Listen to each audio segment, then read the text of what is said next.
to a new episode of Ladies First. Today I have with me two beautiful ladies while we discuss mental health.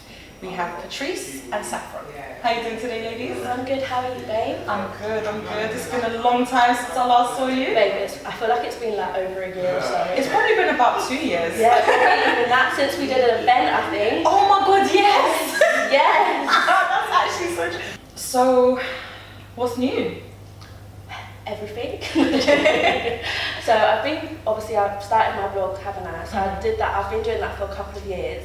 And then I thought, I want to put a face to like the brand. Yeah. So I started a YouTube channel in January, and my first ever video was me kind of talking about my brain tumour, and I just wanted to raise awareness and speak about that because obviously I've always had depression, and because I never went to the doctors for 2 years, it was because of that, and obviously quite a lot of personal issues.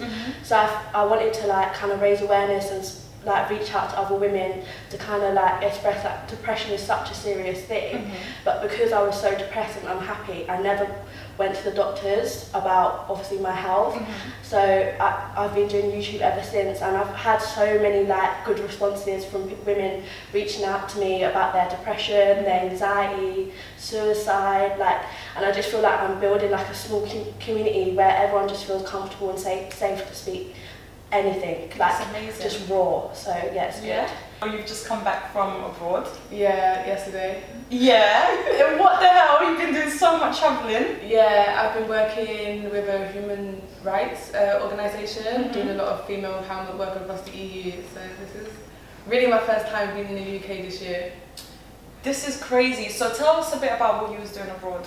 So I was in Poland for 2 months, and I was working on a project there, which was based around highlighting female entrepreneurs abroad, and then seeing how we're benefiting from the EU because it's a project under the EU. Okay. And then from there, I went to Italy for 2 months to work on a program around the sex trafficking of Nigerian women, and that was with like a human rights organisation, and I've just finished that now. Yeah. Yeah. And then you travelled more. And then I went to Turkey, and I came back last week. But this was to finish the project that I did in Poland. It was like the last meeting. Kind of everybody from all the different partner organisations came together to talk about, I guess, what they've discovered and the different realities in each country. How was that? How did you find it?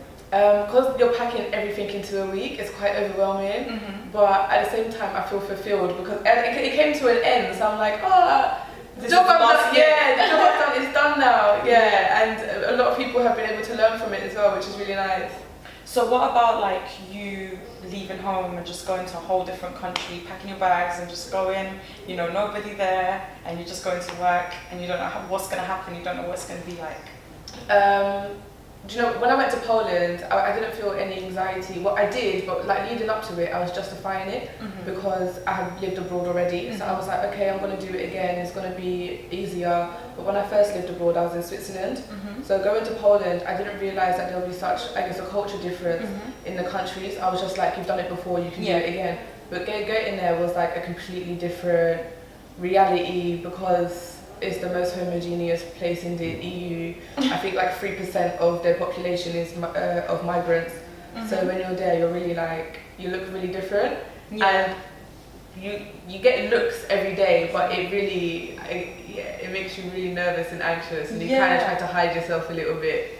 It's weird because I came to visit you in Poland and I was only there for a few days, and I'm not even black, and I felt like, what the hell? I felt out of place, and I never felt out of place because every country I go to, I always seem to blend in somehow.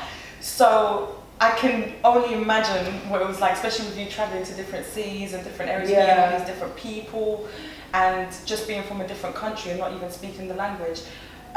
So would you say Italy was a bit different? With Italy has a big African community there. So for them to see a black person, it's not out of the ordinary for them. But because we're a mixed race, it's, and where they have a lot of sex trafficking there, when they see a woman, their perceptions are, okay, this woman must be either like a prostitute or someone that has been sex trafficked there, because that's what their reality is. Oh, wow. So so a lot of the people that come from, it's mainly Nigerian women from the Benin tribe that come to Italy have been sex trafficked. So when they're seeing you, their stereotype is what their reality is there, and the African community is so small as well. It's literally just situated in one area. I was in Palermo, Sicily, so it was situated in one area. So when they see you, it's like, are you one of them? But over there, I guess in terms of race, they're a bit more, not excited, what's the word? They're a bit more like, wow, like intrigued by you a bit more. So it's a different reaction that I got in different places. So today I wanted to speak to you guys about a certain topic, which you already know about. So mental health is something that we've all been affected by. And I wanted to just see your opinion on mental health in terms of like where it stems from. So obviously a lot of people that have mental health, it starts from a very young age, or it's something that they have from a young age but they don't know about. So the topic is, should mental health be taught about in schools? Do you think that in schools they should raise more awareness about it? It should be something that is discussed as a subject, like PSHE, when they teach about like sex education and that kind of stuff. Do you think they should include mental health? I personally think mental health should be compulsory, because everyone always focuses on the physical aspect, but never what happens with your mind. And I think mental health, so many young people are developing this from such an early age. And I feel like for me personally, it held me back a lot to a lot of opportunities. Like I left my dance school because of my anxiety, and I was so young that I just didn't understand this feeling. I didn't feel comfortable to speak about it to anybody, and it's not a subject that you speak to your parents about. It's not something that ever come up in conversation for me personally. So I think it definitely should be something that they should raise awareness, and like it should become a subject, because so many kids are doing that depression. They've got depression, they've got suicide, do you know what I mean? They've got so many issues because of their life experiences from such a young age. I think they should really think about it. When you developed mental health issues, did you know what was going on with you at a young age? Did you know, okay, I'm just depressed, or I'm going through anxiety, or did you just think I'm just like going through a rough patch? What did you know what was going on? I think because I've had anxiety and depression at different stages. I think with anxiety, I thought it was just fear. So I never realised, like when I have like the feeling in my stomach and wanting to feel like I'm going to throw up and just not wanting to be there. I never understood that feeling. I've never seen that sort of feeling before. But when I got kicked out when I was 17, I think when I was living in my hostel, I started to realise that that's when my depression started, and because my friends were in such a good place, I knew there was something deep down, that there was something, I wouldn't want to say wrong with me, but I knew there was something that I was unhappy about, and I couldn't see like a light at the end of the tunnel.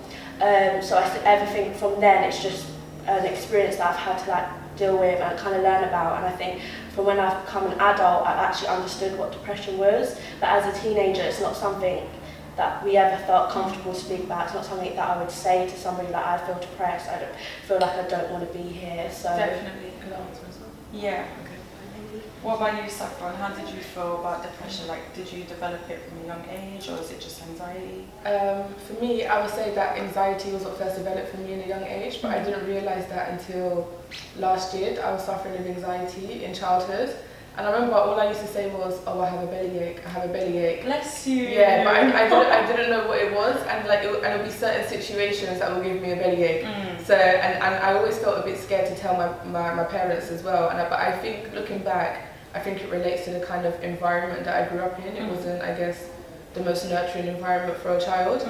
And then I remember I used to cry myself to sleep as well. Like every single night I would cry myself to sleep. But I grew up in an African household, so my dad would say to me, like, stop crying, and it was like, you're not really, I guess, meant to show emotion, so you become very introverted and in yourself. So through, like throughout high school, like I guess the first few years, I was just like that really quiet, weird kid in the corner that really wouldn't speak, but I was like bottling so much up. And I remember in like year 9, I had a panic attack in the middle of the playground, but I had no idea what was happening to me, and all the like other schoolgirls around me were just like, are you okay? You have an asthma attack, or is your bra on too tight? Like, Like I was just like couldn't breathe, and the school sent me home. Like the school didn't really say, oh, it's this, or they didn't know either. They sent me home, and then I went to the hospital to find out what it was. I was told then that it was a panic attack, and I didn't realise that panic attack had something to do, I guess, with mental health. And then through school, my mental health really like played a big part in me, I guess, not really being present there, really succeeding, applying myself as much as I could have. And I think this is another reason why mental health should be taught, because I feel like if I had been taught about mental health at some stage, that I would have understood the symptoms that were being presented in my behaviour, instead of me just wondering like what the hell is going on. And there was a point I genuinely thought that I was crazy. So yeah. Well, let me tell you guys my story. So I used to get bullied in high school, right? Because all the girls didn't like me, because all the guys they liked me. So it's crazy. Always a thing. It's crazy, isn't it? Anyway, so I got bullied in school, and then everyone started making like all these rumors up about me, and I got attacked like by my whole year group at the same time. Like there was about 200 students. And then it got to the point where obviously I'm not going to want to go to school no more.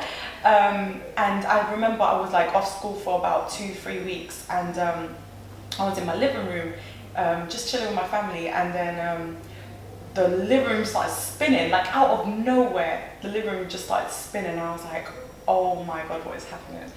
And then I just started having a panic attack, but obviously at the time I didn't know it was a panic attack. So I was like, I'm dying. So I just started screaming. I was like, Dad, I'm dying. And like the more you panic, the worse it gets, right? Because you don't know what's going on. And it's like a vicious cycle, because if you don't know what's happening, you're gonna panic even more. So literally, like there was no oxygen in my lungs, my chest was getting tight, I was getting heart palpitations. It was crazy. I literally just like laid there on the floor and waited for myself to die, because I just didn't know what to do. I was like 12. And I was like 12, 13. And my parents were just like, it's okay, like they were trying to like calm me down, but I could tell they were panicking too, because they obviously didn't know what was going on. But they already knew I was going through a rough time and everything. And I remember like I just never went to school, and then the school started coming to my house and what's going on, blah blah blah. And then eventually they found out that I had depression and anxiety. So then the school referred me to go and see a therapist, which I'm so grateful for, because I don't think people normally get that opportunity at such a young age. So my therapist used to come and see me in school. I tried once to go to the actual clinic, and it just, I couldn't do it. My anxiety would just go crazy, and I was like, oh my God, I don't want to come here, this is crazy people, blah blah blah. I'm not crazy. Obviously I was stupid and young, I didn't know what I was talking about, but that's the kind of thought that was in my head. I thought I was not okay, like I'm not all right in the head. So they were like, okay, we'll just start coming to visit you at your school. So like once every 2 weeks or something, they would come and visit me at my school. And I think that was the best thing that ever happened to me, because not a lot of kids have that opportunity. And I remember I was doing counselling from like 13 to about 15, and then I stopped. And then I think when I was about 17, I started again. And then when I was at uni, I had like a huge breakdown, and then I was seeing a counsellor in my uni. They provided that support, and I'm currently seeing a therapist at the moment as well. And I used to be like really embarrassed to talk about it. It used to be something that I used to like not tell anyone, like no one knew I was seeing a therapist. Like even when I would get taken out of class, everyone would be like, oh, where you going? I was like, oh, I just have like this other tutoring thing that I do, but obviously I was going to see my therapist.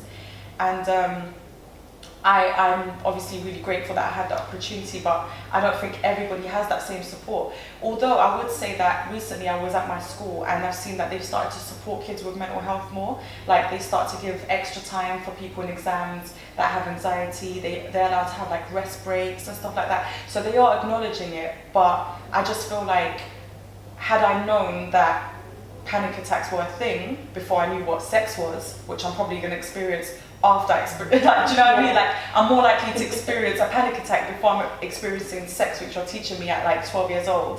Do you know what I mean? So, yeah, I really think that if they started teaching it at a young age and people knew what was going on, they're more likely to not panic as much if you know what's going on with your body. And yeah, that's just what I think really. Like schools, man, like seriously, it all starts with school. Like everything you learn is at school, right? Yeah. And all our experiences just come from there. So would you guys say you've had any support through like therapy or anything like that for your mental problems? I wanted to ask you a question actually, if that's okay. Yeah, of course. Do you think that counselling helped you from a young age? Because I only started getting counselling this year, and I feel like if I had counselling from a young age, I would have been able to deal with a lot of my issues. So how do you think counselling and therapy helped you? To be honest, I can't imagine what my childhood would have been like if I didn't do it, because my teenagers were very up and down, and that's why I kept going back, because they were like, okay, look, I think you're better now, let's take a break. If you feel like you need to come back, then you can come back. And then obviously the older you get, the more issues you face, and you know, personal things happen in your life. And that's why I kept going back, because I realized every time I stopped going, I just felt like I needed that support again. Yeah. And it's really weird, because I'm naturally a self-motivated person. Like I naturally just tell myself, okay, Hindzz, look, you're going through some issues right now, but just don't think about it, you can do this, you know what your plan is, you know what you've got to do, that kind of stuff. But sometimes it's so weird, but it's just having that stranger there that just motivates you and tells you you're okay, you're just going through this, it's just a panic attack, it's just all in your head. It's so weird just being able to speak to someone like that, that's not judging you. I don't know how, but it really, really does make a difference. It makes a huge difference.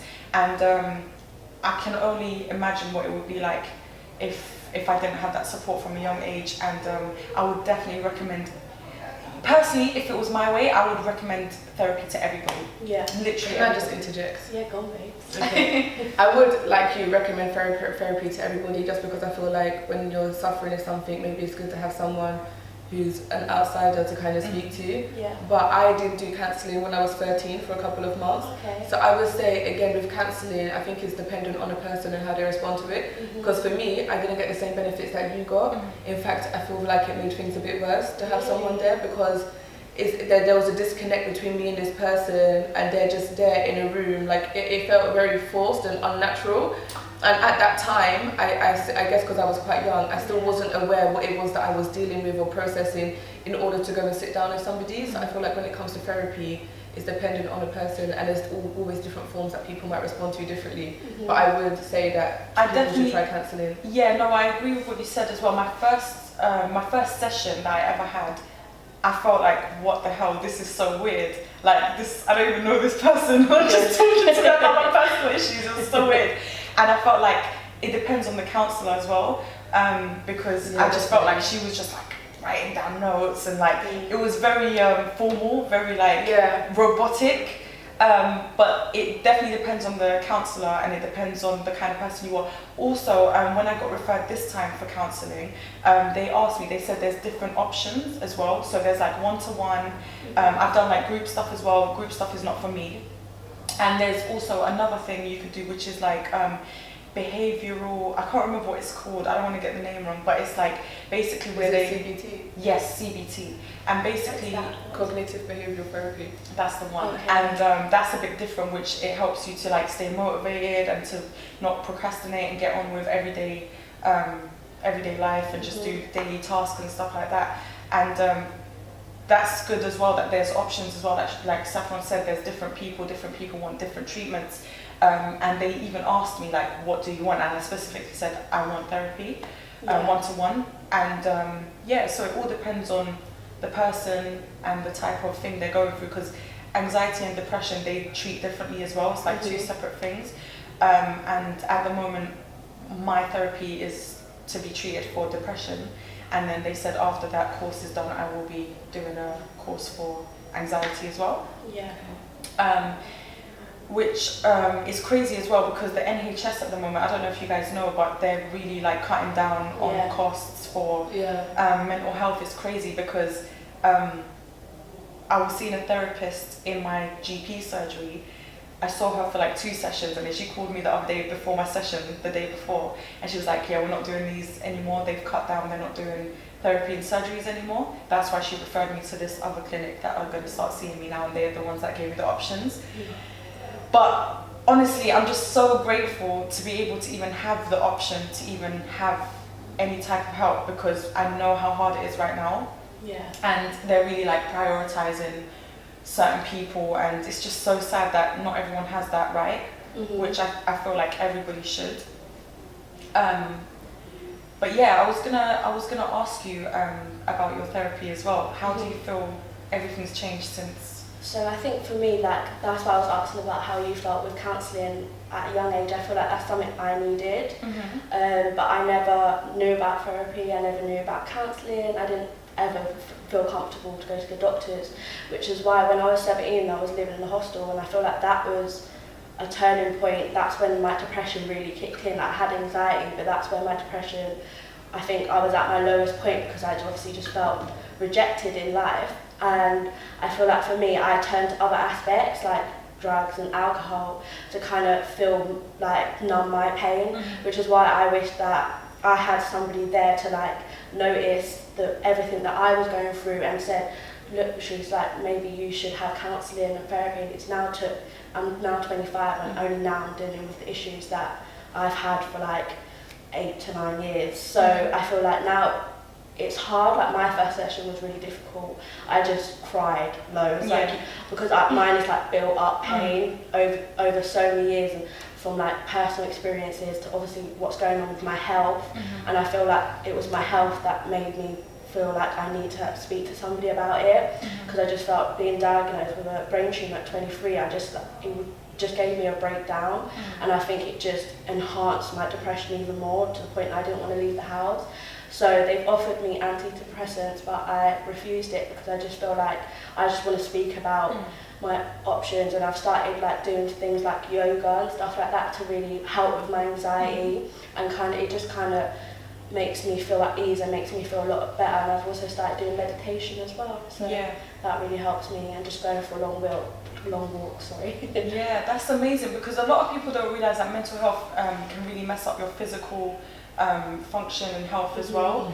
And on the point about medication, I also was offered medication, and I was like, I don't want to take that route straight away. I think you definitely have to try everything before you go into that. Saffron, how do you deal with your anxiety and depression? I do the same. I meditate, I do yoga, I write a lot. I feel like being creative is a good form of expressing how I feel. And most recently, I say from the beginning of this year, I've just become way more honest with how it is that I'm feeling, what it is that I'm going through. Because before, I think I would keep everything in, maybe I was a bit ashamed, and also it's quite hard to say this is what I'm dealing with, and then you kind of have to process it yourself. Sometimes I'll be depressed, but I wouldn't know what was causing the depression. All I knew was that I was depressed at the time. So so this year's been, I've had some lows this year, but I feel like it wasn't as low as my lowest point. But I guess I'm still learning how to deal with it. I know it's a journey. I know that I'm not going to cure it somehow. I did take medication before, but this is when I really thought like medication was my last option. And although it might work for some people, but I would never take it again. I would never take it again, because one of the side effects is suicidal thoughts and feeling depressed. So antidepressants, So they're giving you antidepressants where the side effects are depression and suicidal thoughts. And the GP was saying to me, oh, in the first 2 weeks, or even from 2 weeks to 4 weeks, you might feel a bit low, and then you're going to break through. So the first, I guess, 2-3 weeks that I was taking it, I went from like down here to like even lower, and I overdosed on them actually, and never again. Wow.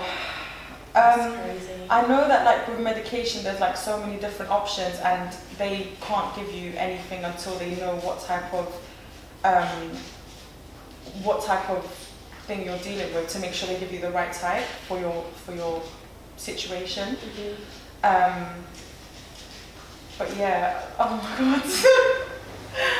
god. So knowing that you've got like depression and anxiety, how do you deal with it now? Like, how do you just like with your work and stuff, obviously you said that you had to leave dance school, and I know for a long time you wanted to do the YouTube channel and the blogging, and you're finally doing it now. Yeah. And I'm guessing there's times where you wake up sometimes you're like, I can't do this anymore. Exactly, babe. There's sometimes I don't even want to get out of bed. I don't know if you lot have felt like this, but or like I don't even want to look in the mirror. But I feel like I'm starting to do like positive stuff. Like I've recently been reading books like The Secret, and I know it sounds silly, but I just need to bring as much positivity in my life.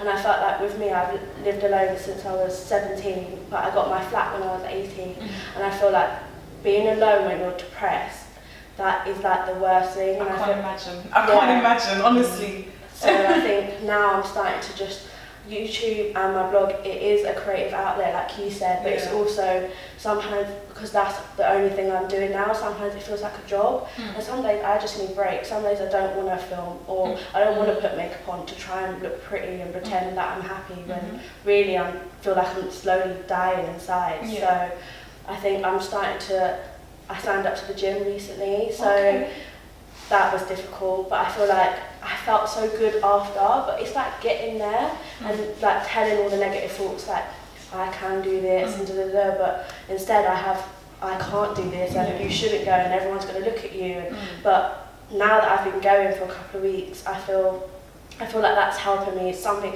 I just need to like release stress and release pain, so I'm just trying all different things, and I think it's like a trial and error, the healing process. Do you know what I mean? Like I'm just going to try out all different things and see what works for me. It's crazy because what we were saying earlier about it depends on the person as well. It's like you won't know until you try, and it's a step by step. Like you just got to try different things. Like what works for me might not work for you, or what works for you might not work for Patrice. And it's literally like, it's just a matter of you need to just try everything you can to beat it, and it's just one of the things, sometimes you just got to accept it's never really going to go away as well. It's always going to be a part of you, it's just how you deal with it.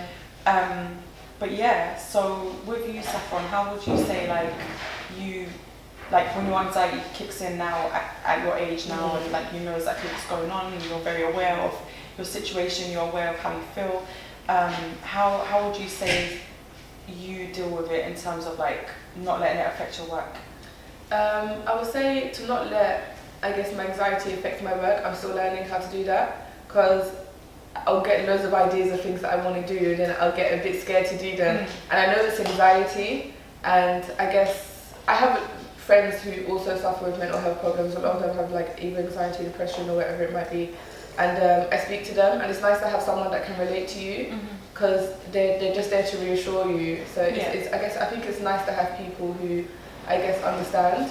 And I guess last year I was diagnosed with borderline personality disorder, and ever since getting this diagnosis, everything's kind of made sense, I guess, like from my childhood up to now. Do you want to tell us a bit about what that is? It's very close to bipolar disorder. But I guess it presents itself differently in many different people, because there's like a list of symptoms, but not every single one applies to me. For me, I guess when I'm really depressed, I feel like my mind is kind of split in two, and that I'm fighting to be the person that I know I am, but then the other one is trying to present. I don't know if that makes sense. Maybe it sounds a bit crazy, but that's what goes on in my head anyway. So I guess I'm still trying to learn about my disorder. I don't say disorder, whatever this is, and I'm still trying to learn about it. I'm still trying to learn about it so that I know, I guess, how to deal with it a bit more. But since being diagnosed, I became really honest, and I started this online platform called Who We Are, where I shared my story, and then other people have sent their mental health stories with me in order to also share them, just to create a wider conversation. And I think that also really helps as well, because it shows that I'm not alone, other people that are going through this are not alone. And I don't know, I have lots of plans, I guess, of what I want to do in order to like kind of raise awareness against mental health. And I think doing something actively around mental health is going to help me a little bit as well, because I'm not going to feel so isolated in my issues, or feel like I am crazy or something. It's really sad, because I think we've all had that thought at least once, like, oh my god, I'm going crazy. Like I was telling you earlier, I didn't want to go to the clinic because I was like, only crazy people come here, do you know what I mean? And that's crazy. Okay, so if you could go back to being your teenage young self at school, what support do you think would have really helped you? I think there should be a place where you can go to and have like a one-on-one, and actually just offload, whether you speak about how your school day is, what's happening in your personal life, how you're feeling, and just feel comfortable to open up to the person, and just knowing that there's an option there. But I also think there should be like a compulsory subject. I feel like even the people who don't have any mental health problems in school, they could later on have them in their adult life.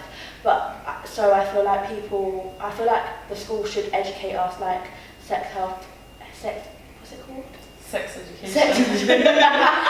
Yeah, that's it, sex education. I feel like it should be compulsory like that, and they should find a way to like raise awareness, or even do stuff like group activity to like maybe break the ice.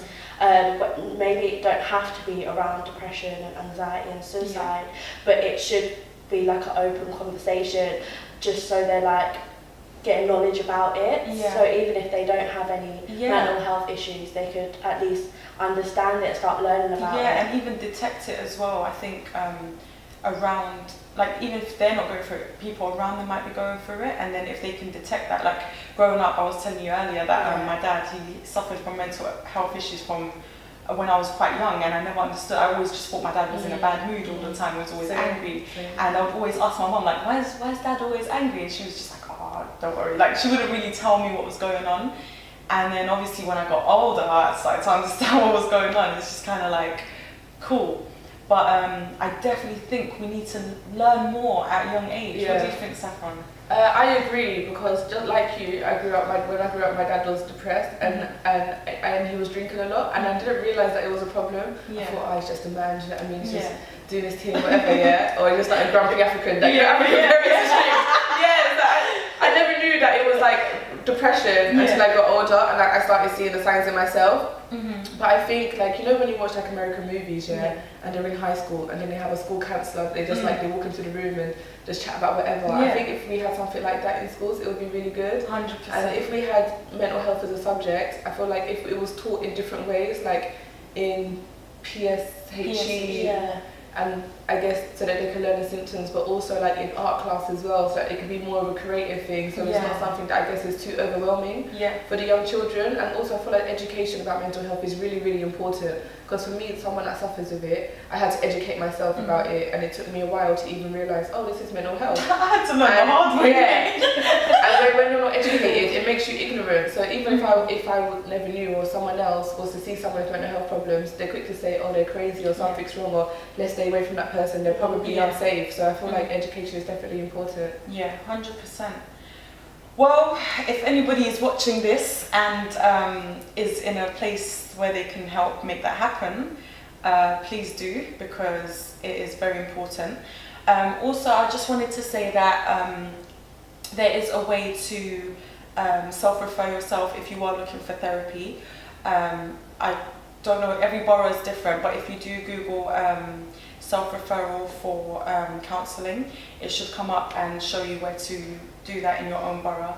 And yeah, I definitely think it's something that everybody should try out.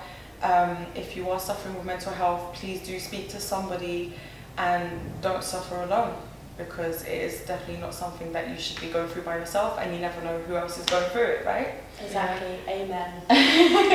Anything else you would like to add? I think just like you said, just speaking to somebody and actually opening up, or finding a creative outlet, whether you start writing. I remember writing poetry as a child. Same. Really, and it's really good, and you can just bring out all your negative thoughts, or maybe in the journal. I had a journal. So I just think, don't suffer alone, don't do like what I did, because it just you end up having a breakdown. It just kind of eats away from your soul. So that's what I think anyway. I guess I'm just going to reiterate the same message that you guys both gave. You're not alone. Wait, do I look at the camera? Wherever you want. You're not alone, and I think that's the most important thing. And also, you are loved. Yes, that's it. Thank you so much, guys. I really appreciate you coming down today and speaking on such a touchy subject. I know it's something very hard to speak about, and I really do appreciate it. And I love you both. Thank you so much, guys. Thank you. And thank you for this platform as well. Oh, to actually speak about